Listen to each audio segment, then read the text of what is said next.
بدل ما تشتريها تعالي اعمليها. القشطة هنعملها بطريقة سهلة جدا، نسمي الله ونصلي على الحبيب.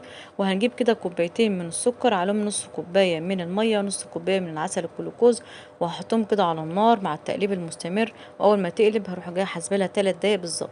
بعد كده بجيب طاسة كمان فيها نص كوباية من عسل الجلوكوز، نص كوباية مية، 4 معالق من الجيلاتين البودر، وبرضه هقلبهم كده لحد ما تسخن وكله يدوب معانا. بحط بقى فانيليا، مية ورد، وببدأ أضربهم وهي سخنة كده لحد ما تبدأ تتقل شوية بشوية ولونها يبيض، تبدأ تبقى تقيلة بالشكل ده. بجيب صينية بقى فيها مسحة من الزيت، حطيت عليها بقى جوز الهند، عندك زبيب حطي.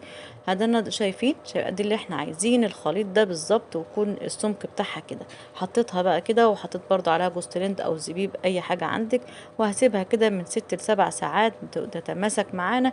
بعد كده بقطعها. تحفة جدا القشطة او المارشميلو، حلو قوي، احلى قطعة في علبة مولد